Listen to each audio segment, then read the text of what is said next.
انهم يفهموا خلافي ليس مع الاهلي. النادي الاهلي نادي كبير. اللي اريده من جمهور النادي الاهلي انهم يفهموا خلافي ليس مع الاهلي وليس مع جماهيره، مع اشخاص في مجلس اداره النادي الاهلي وطريقه قيادتهم للنادي وطريقه تعاملهم والتزامهم بالعهود والمواثيق اللي يقطعونها. هذه كانت وجهه نظري. انا بابي مفتوح للنادي الاهلي وكل الانديه العربيه.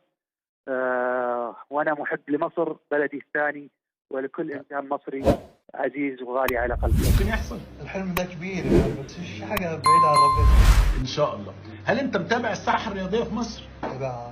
بتشجع مين في الساحه الرياضيه في مصر؟ مين الشخصيه الرياضيه اللي انت بتحبها؟ انت دمك ايه؟ انا زملكاوي. لا بس كلهم دمك ايه؟ احمر. يبقى انا احمر كمان. هو كله اهلاويه كده، حتى في السعوديه كله اهلاوي. يعني الرياضه السعوديه كمان اهلاويه. انا اهلاوي، هذا رايي الشخصي انا. بتحب مين في الشخصيات بتاعته؟ بيبو محمود الخطيب. انت عارف طبعا ان هو نازل انتخابات. ومش مستوعب ان في حد هينزل قدامه، يعني هيكتسح. انت شايف ان الخطيب هيكسب؟ هيكسب اكيد. يعني انت لو من اعضاء النادي الاهلي تدي صوتك لمحمود الخطيب.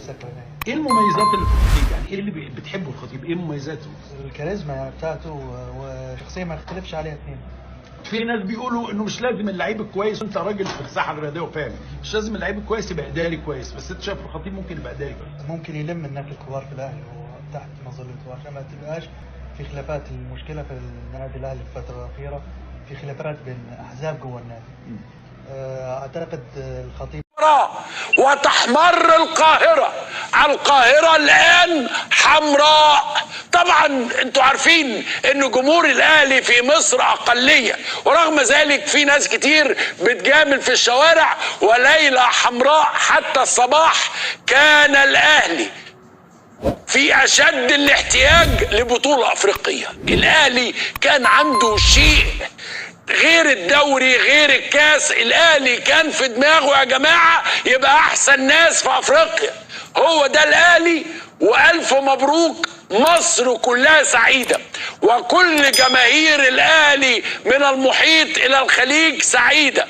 مباراة صعبة وكاد الاهلي ان هو يجيب جون تاني وتالت، ووصلوا لغايه الجون ويشوط مره والتانيه والتالته وما تجيش. والانفاس الاخيره والراجل الحكم كل ما كان يقابل لعيب اهلاوي قدامه يديله انذار. مساء الخير انذار، يا كابتن انذار، الواد انذار، ادى الناس كلها انذارات.